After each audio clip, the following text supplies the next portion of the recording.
Sometimes when we have an integral, we'll have something that we can't immediately see the antiderivative of because we arrived at that using the chain rule. And if we use the chain rule to get there, we're not going to be able to see exactly what that antiderivative is right away. In those cases where that function came from using the chain rule, we're going to use something called U-substitution to calculate that integral. So we looked at some of these last class, but what we didn't look at is how to choose those things when the book was just giving them before. So if we have a function like this from sine of x e to the cosine of x, we want to decide what value we should let u be equal to.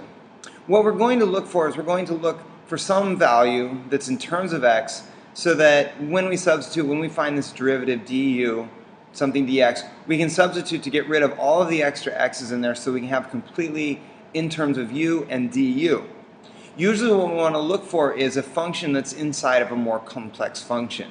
So if we look here, I have sine of x, I have cosine of x, but if you notice that cosine of x is inside of e. Since that cosine of x is inside of e, that's what we're going to choose to be our u.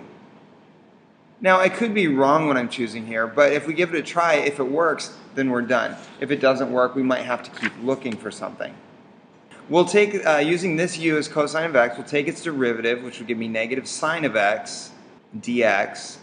We look back to our original function, notice that we have sine of x, we have dx, and we could substitute to get rid of everything else. I don't have a negative, so maybe I'll move that to the other side here. So the actual substitution I'll do is a negative du for my sine of x dx. So I'm come back up here, you can put that negative du instead of sine of x dx.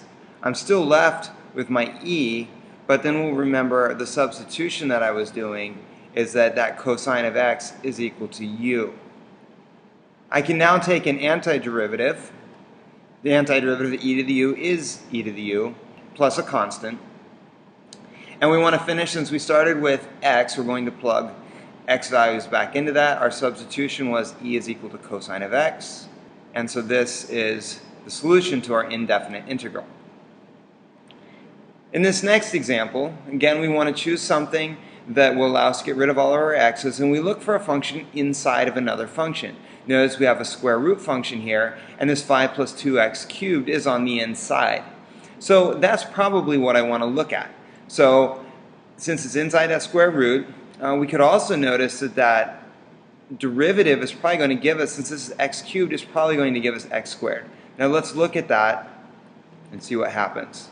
If I take my derivative, the 5 is 0, 2x cubed will give me 6x squared dx. If I look back at what we have an x squared, we have a dx, we don't have a 6, so I'm going to move that to the other side. So I have 1/6 of du is equal to x squared dx. I can now do a substitution for this x squared dx, where I'm going to use instead 1/6 du. We now look at the substitution we were doing. We were letting u be equal to this, and so I'm going to use u instead of 5 plus 2x cubed. We could also think about this now as 1/6 of u to the 1/2 du. And so when we take our antiderivative, we keep the 1/6, we raise our exponent by 1, which will give us 3/2, but we'll need to multiply that by our reciprocal here, 2/3. And then we'll add a constant. So if we check, our derivative here would be subtracting our exponent by 1, multiply by that exponent, and that would get canceled out. Simplifying this, this will come to 1/9. Our u, we'll just keep this as 3/2 plus c, but we're going to plug in our original u back into here. That was 5 plus 2x cubed. If we wanted to check this, we could then take the derivative of this, and we'll find that we would get our integrand up here.